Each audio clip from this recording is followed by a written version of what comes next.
kening, kemudian dia isyarat dengan keningnya hingga hidung, karena hidung ini satu kesatuan dengan kening.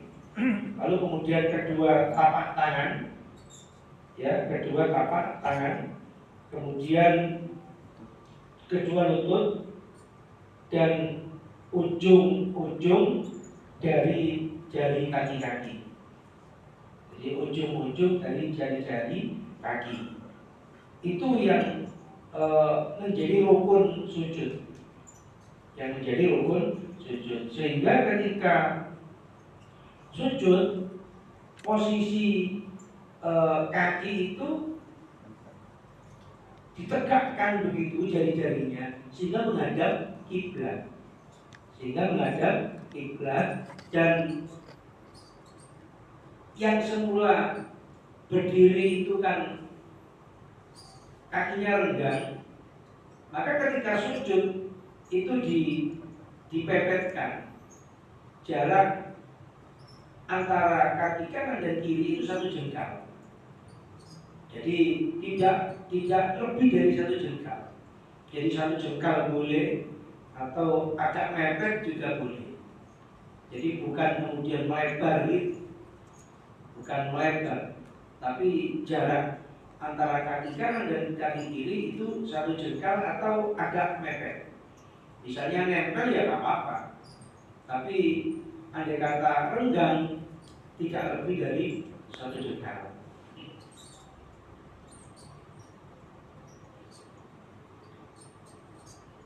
Qala Rasulullah Muhammad SAW dalam hadis selanjutnya disampaikan,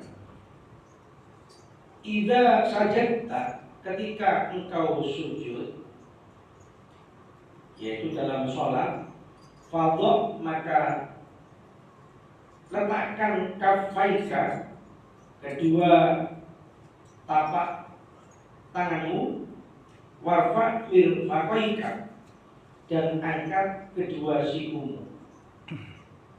Jadi di sini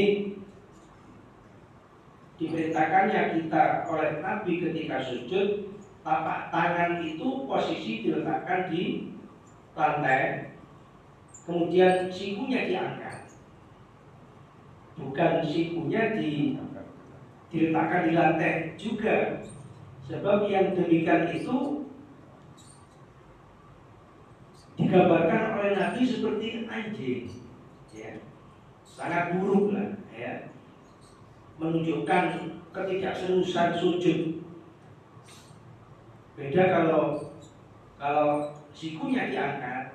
Jadi hadis yang barusan tadi itu posisi kita meletakkan tangan itu agak benggang dari lambung, lalu kemudian diangkat kedua sikunya, sehingga gambarannya seakan ketiak itu terlihat. Andai kata tidak berbaju, itu ketiaknya bisa terlihat, tentu dari belakang, Kalau dari depan kan ya nggak mungkin, dari belakang.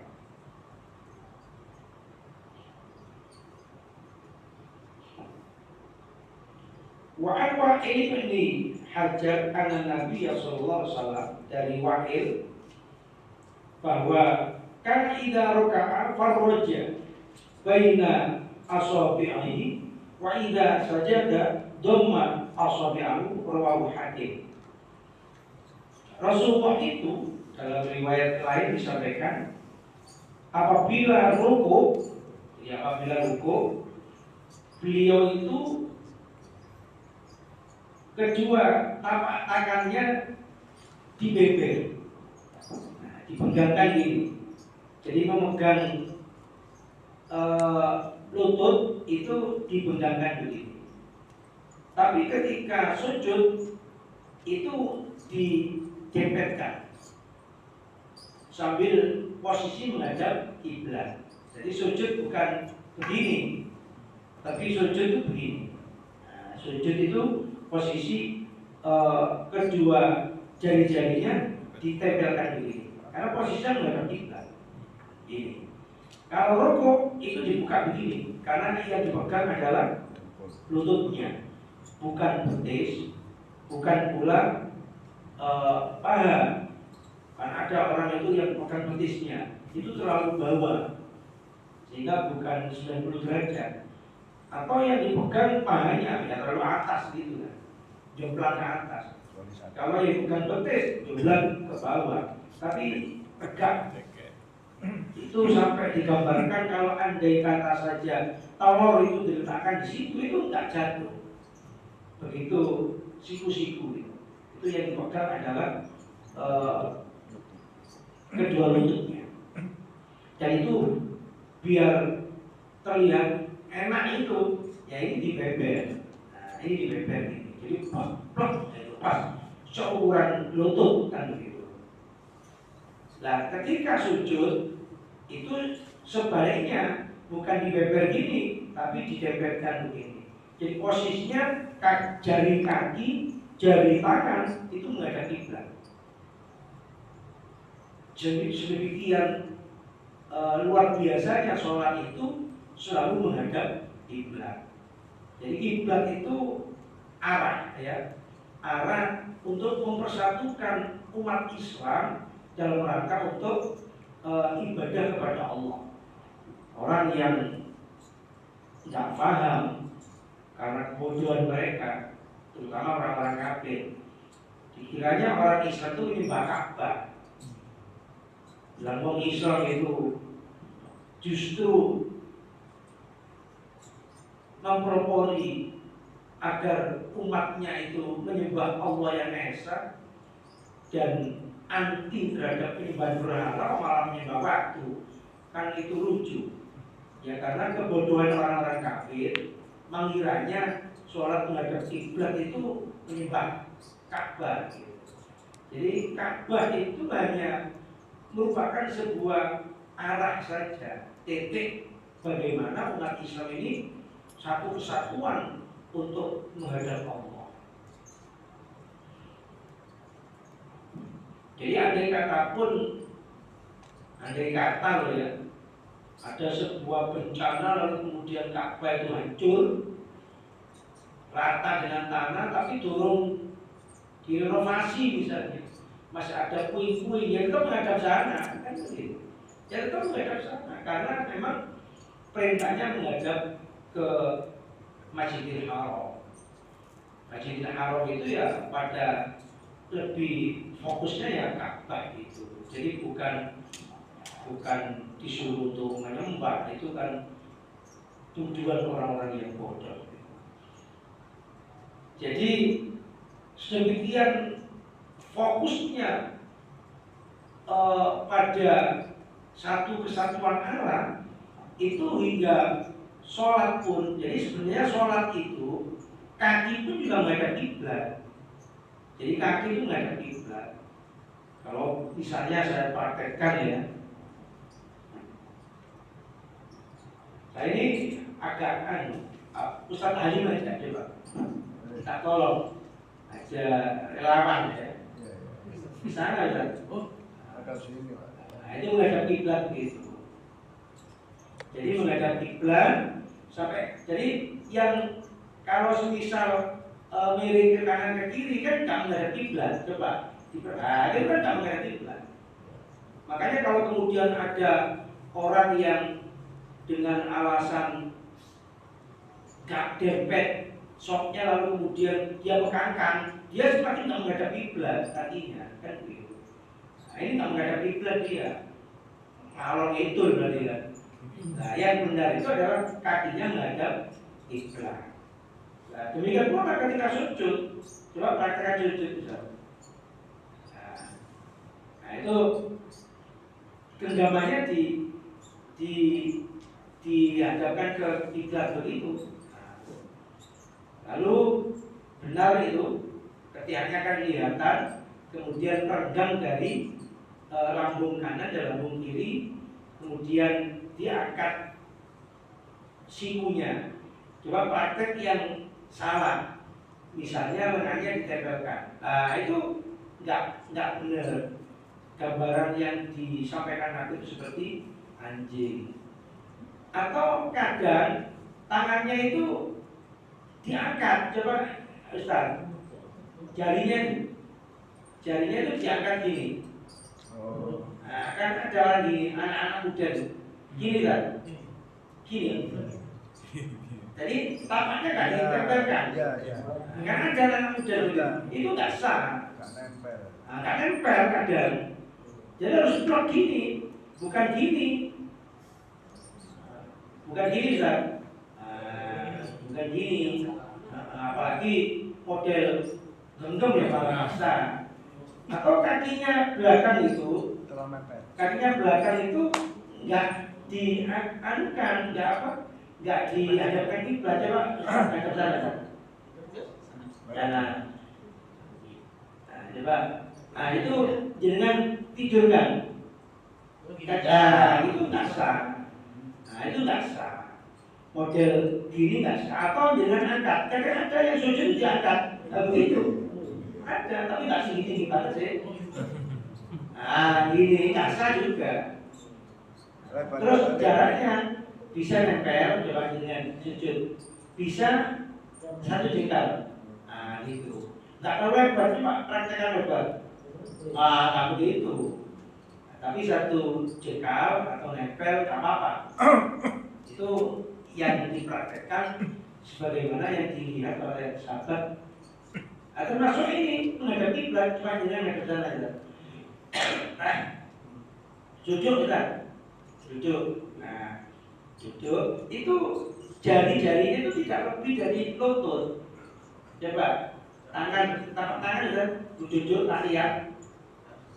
Tangan. Nah, tidak lebih dari lutut. Kan ada orang yang begini.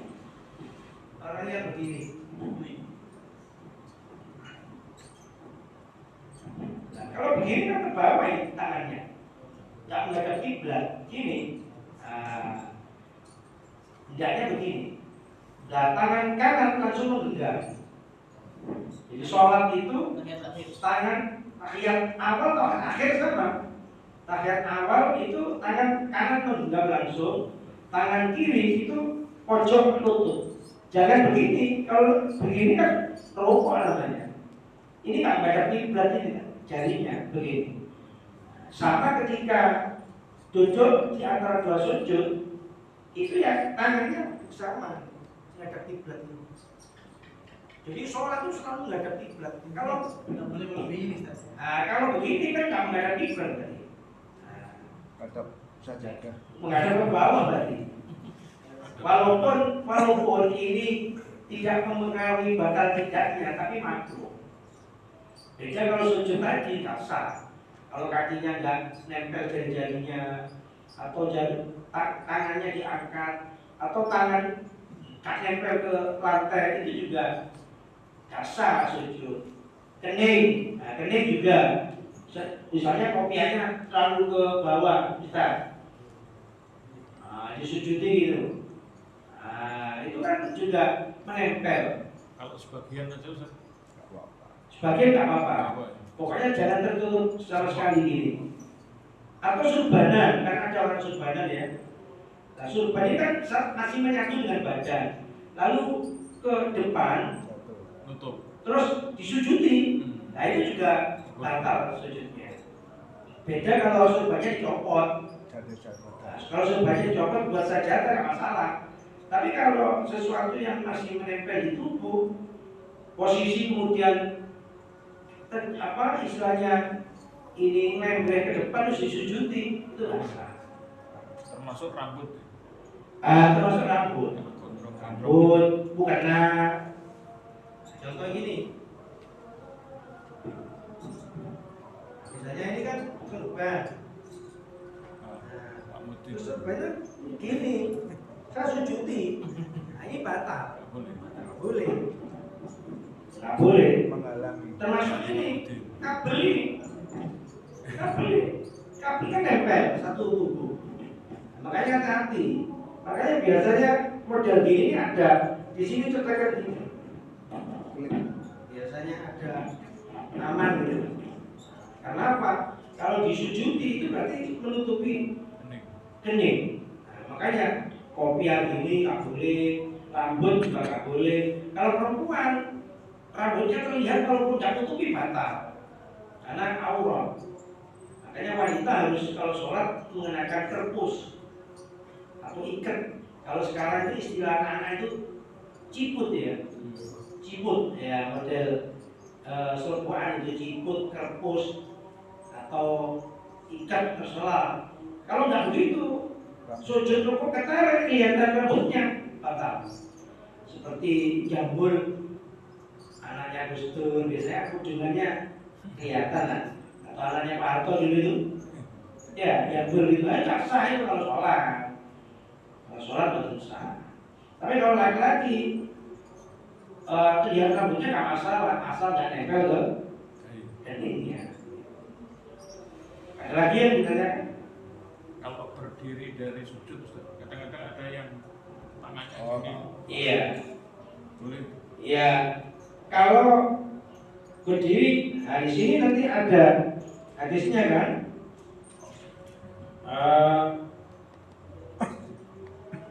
Ra'aitun Nabi, hadis dari Wa'il. Ra'aitu Nabi Muhammad SAW idza sajada, ketika beliau sujud, wadu'a rukbatayhi, meletakkan kedua lututnya qabla yadayhi, sebelum kedua tangannya. Akhrajahu arba'ah, dikeluarkan hadis ini oleh Imam 4. Jadi Nabi itu kalau posisi dari berdiri ke sujud itu mendahulukan kedua lututnya. Itu kalau sehat ya, sehat. Kalau sedikit linu ya, yang sudah tua atau sakit seperti saya ini habis operasi, kadang praktek seperti itu nggak mudah. Jadi boleh tangan dulu, dibantu tangan dulu. Demikian pula ketika berdiri dari sujud ke berdiri ke rukun berikutnya. Coba dengan praktekkan Ustaz. Dari berdiri ke sana biar tahu. Nah, dengan dari berdiri kita itu kita terus sujud itu mendahulukan kaki. Nah, itu sunnahnya begitu. Sunnahnya karena hadis Wa'il ini beliau menerangkan bahwa tidak sajada wadur arubadahi, Nabi itu meletakkan kedua lututnya terlebih dahulu. Qabla yadayhi, sebelum kedua tangan. Itu bagian sehat. Normal. Bagi yang tua ya nggak apa-apa. Yang normal. Nah, nggak apa-apa gitu. Karena apa? Karena apakah lutut dulu, apa tangan dulu, itu tidak menjadi sebuah rukun. Beda dengan kening ketika sujud tadi. Kalau itu hanya kesunahan. Kalau semisal nggak mampu, ya nggak harus seperti itu. Kalau bisa, ya begitu. Terutama yang muda yang kakinya sih tak ada masalah ya. Kalau berdiri tadi ya. Nah, kalau berdiri, demikian pula disunahkan duduk istirahat dulu. Coba dari sujud Ustaz. Duduk istirahat sebentar. Nah begitu, dan berdiri itu boleh dengan tangan. Tapi praktek Nabi itu tangannya sudah tidak diletakkan di tempat sujud, langsung berdiri. Coba. Langsung berdiri. Sujud. Istirahat, berdiri. Nah itu meletakkan berarti kan? Apa tangan? Lututnya dulu. Nggak pakai ya? Enggak Apa apa-apa. ya? Coba sujud, duduk istirahat, langsung berdiri. berdiri. Nah begitu. Yang lebih utama Itu kalau kembali, kuat. wah, kalau sehat. Kalau tidak, Harus diletakkan. maka boleh dengan tangan dulu coba. Nah, Nah, boleh digenggam, ada yang gini soalnya. nah, boleh dibeber. Digenggam boleh Ustaz? Genggam boleh, boleh juga dibuka. Tapi yang paling afdol ketika Rasulullah kuat-kuatnya itu langsung berdiri. Nggak pakai. Nggak pakai, Begitu. nggak pakai tangan. Iya. Di atas 60 semulanya. Nah, di atas 60 mulai ya. Saya aja habis operasi itu nggak bisa langsung seperti itu, ya dibantu sedikit-sedikit lah pakai tangan. Nah, kalau jalan-jalan masih kuat ini model begitu. Apaan Pak ini bisa Mas ya? Itu kan atau sulit kan? Ustaz, kalau dulu apa ada hadisnya selain pada saat sujud posisi kaki ini lurus. Kan ada yang nggak lurus, ada yang istilahnya ada yang ini gini, tidak ini. Gimana posisi Posisi kakinya. kaki? Yang lurus. Apa ada hadisnya bahwa ini harus lurus. Harus lurus. Ini. Iya. Karena ada AL ya. Iya. Soalnya juga ada yang kayak males gini. Berarti ini. Nah tapi kan gini, sujud ketentuannya bokong harus lebih tinggi daripada pala. Sehingga kalau praktek seperti itu kan sama namanya. Sejajar nggak sah. Coba praktekkan Ustaz. Ini nggak boleh. Lah, tapi nggak apa-apa Mas Ian, karena kan masih lebih tinggi. Itu nggak boleh. Males. Kalau sejajar itu kan, coba ya kan praktek sejajar nggak seperti apaan Pak?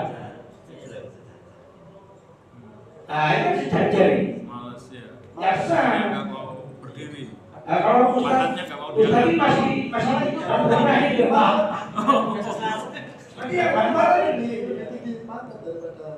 Jadi yang Tidak bisa. itu sejajar itu. Jadi sujud itu syaratnya bokong harus lebih tinggi daripada kepala. Makanya kalau misalnya sholat diundak-undakan, ya nggak sah karena otomatis lebih tinggi kepala kan atau minimal sejajar kan, atau sholat di ini, Buat naik. ini, Allah Akbar, lebih tinggi kepalanya daripada pantatnya, atau sejajar, sholat di kasur. Nah, begitu juga sujud, kasurnya itu gembung kan, jeglong gitu, sehingga sama antara lutut sama ini, ya nggak boleh. Atau kepanjangan, sujudnya kepanjangan. Nah itu juga sejajar nanti. Terus tangan ini ya kakelan tuh. Tangan ini kakelan.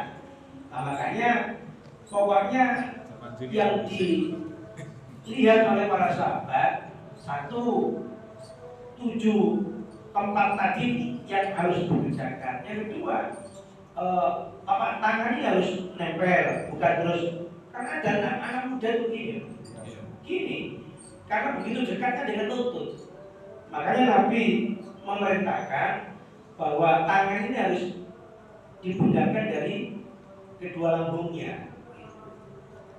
Lalu kemudian lengan nggak diperbolehkan diletakkan di lantai, sehingga nanti itu akan menjadi sejajar antara perut dengan kepalanya. Apa deh? Kalau perempuan, walaupun dalam keadaan sujud, tetap tidak boleh kelihatan tapak kakinya. Kalau laki-laki masih diperbolehkan, maka kelihatan betisnya nggak masalah kan. Jadi sarungnya itu pembuli itu pengisar ketok kan. Karena kalau ukurnya terlihat itu bukan dari bawah, tapi dari atas kan begitu. Tapi kalau perempuan sekalipun terlihat tapak kakinya tetap batal. Makanya di Indonesia itu tradisi mukena itu bagus. Karena apa? Belum wewer gitu kan. Sudah kaki itu sekalipun dibuat sujud kan nggak kelihatan. Berukut, iya. Beda sama orang-orang luar sana itu kalau sholat itu ya kadang pakai busana sehari-hari ya nggak masalah.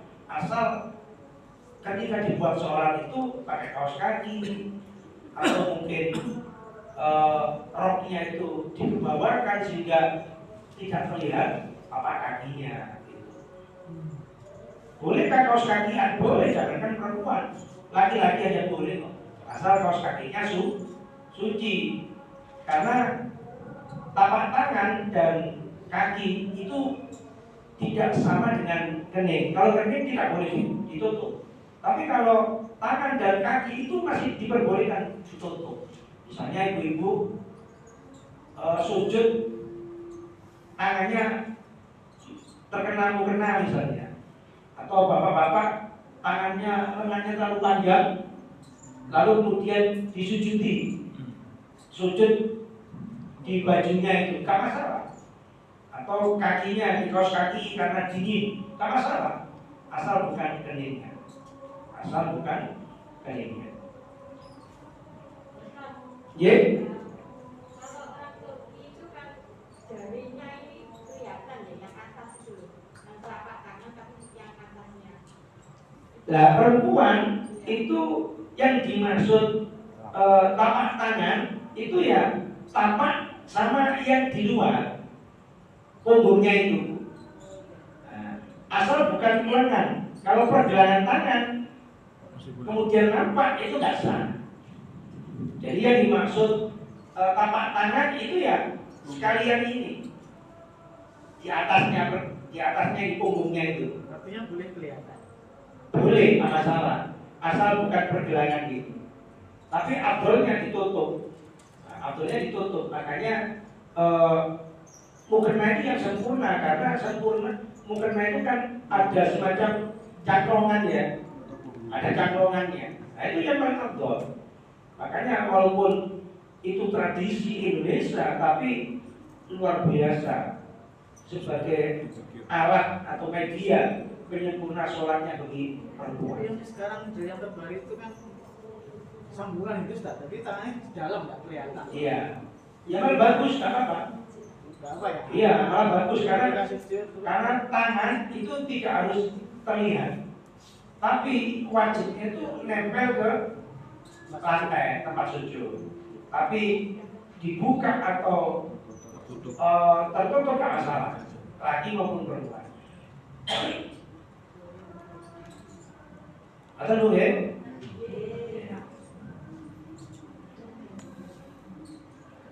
Yang lain ada yang disampaikan? Kalau duduk iftiros Ustaz.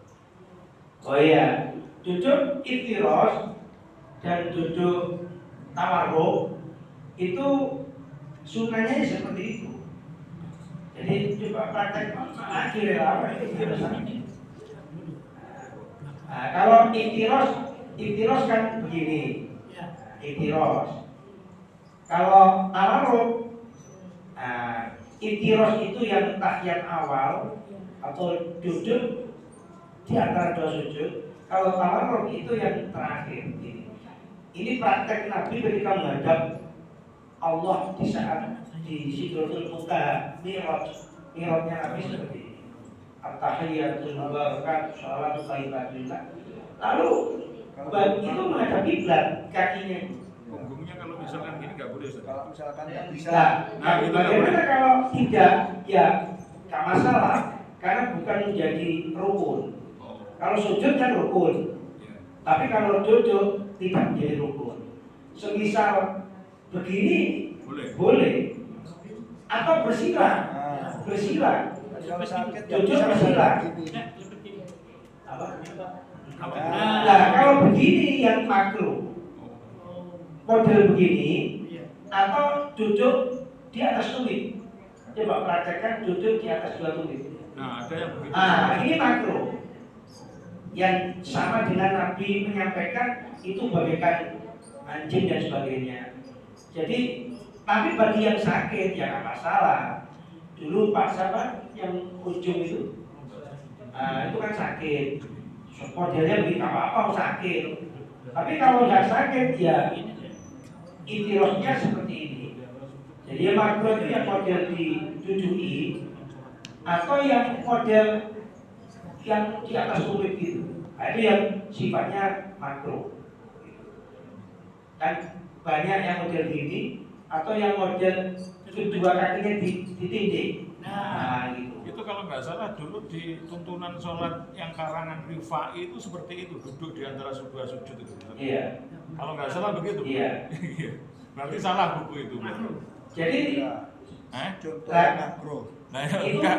boleh tapi bukan mempengaruhi sah tidaknya. Oh iya, Jadi boleh tapi tidak mempengaruhi sah tidaknya. enggak utama. Tidak utama. Jadi yang dituntutkan ya iftiros dan tawarruk. Iftiros dan tawarruk. Kalau misal ada yang begitu atau kan iftiros tawarruk yang sempurna kan berdiri kakinya. Ada yang kakinya sakit kan, ada yang sakit. Kalau begitu ya nggak apa-apa. Oh iya, kalau Ya nggak apa-apa. enggak. Tapi kalau nggak sakit begini, Ya nggak apa-apa. Tidak mempengaruhi sah tidaknya. Beda dengan sujud itu wajib. Kalau sujud aja. Kalau sujud wajib. Karena masuk dalam rukun sholat. Iya, masuk dalam rukun sholat. Ya. Ada lagi yang disampaikan? Sip. Terima kasih. Coba kita lanjutkan dulu.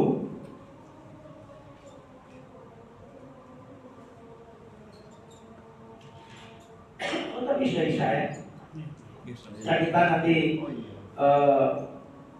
lanjutkan pada kajian Rebu akan datang.